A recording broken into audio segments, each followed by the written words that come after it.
भारत के इतिहास में जब भी साहस, आज़ादी और स्वाभिमान की बात होती है तो एक नाम हमेशा जहन में आता है, महाराणा प्रताप।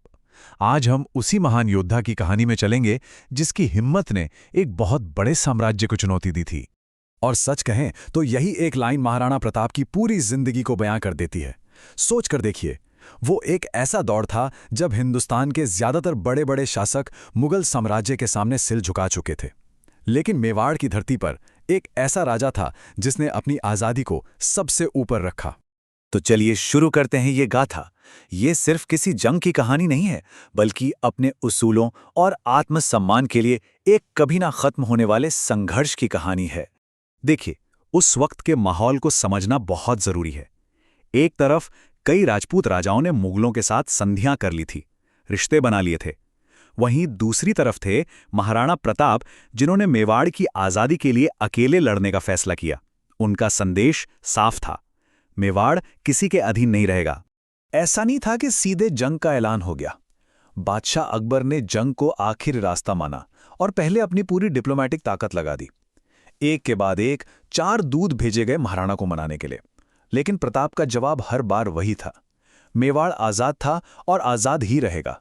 तो जब बातचीत के सारे रास्ते बंद हो गए तो युद्ध तय हो गया और हल्दी घाटी का मैदान वो जगह बनी जो महाराणा प्रताप के साहस और उनके इरादों की सबसे बड़ी परीक्षा लेने वाली थी। जरा इन आंकड़ों पर गौर कीजिए। एक तरफ मान सिंह की कमान में लगभग 10,000 सैनिकों की एक विशाल मुगल फौज और दूसरी तरफ महाराणा के साथ सिर्फ कुछ हजार मेवाड़ी सैनिक। ये लड़ाई ताकत की नहीं बल्कि हिम्मत की थी, जिगरे की थी। उस जमाने के इतिहासकार अबुल फजल ने इस जंग की भयंकरता को इन शब्दों में लिखा है।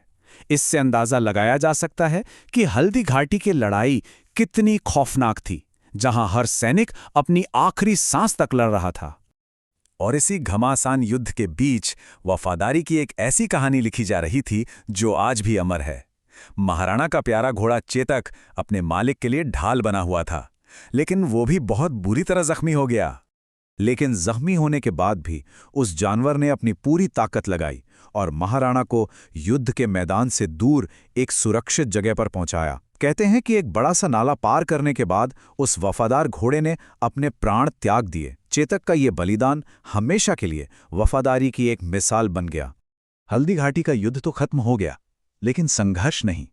असल में यहां से महाराणा की जिंदगी का एक नया और शायद सबसे मुश्किल दौर शुरू हुआ।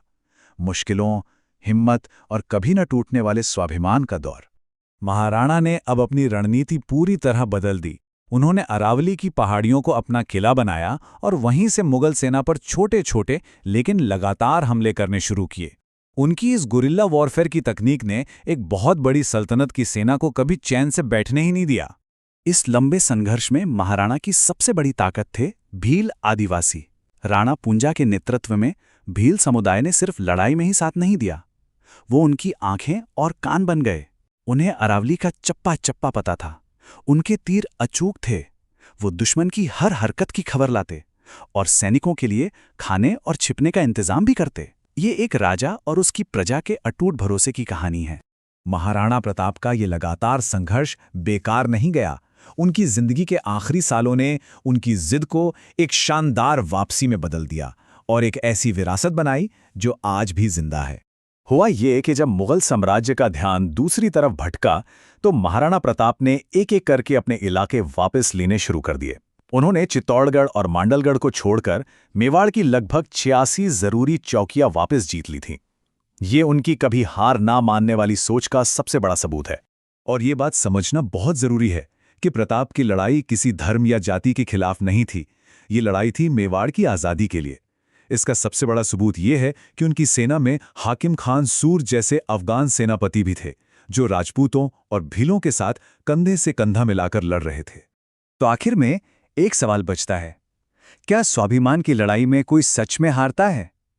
कुछ लड़ाइयां नतीजों से बहुत बड़ी होती हैं। महाराणा प्रताप की जिंदगी हमें यही सिखाती है कि जब संघर्ष अपने उसूलों और आत्मसम्मान का हो तो हार जैसी कोई चीज नहीं होती। उनकी कहानी साहस और आज़ादी की वो लौ है जो कभी नहीं बुझ सकती।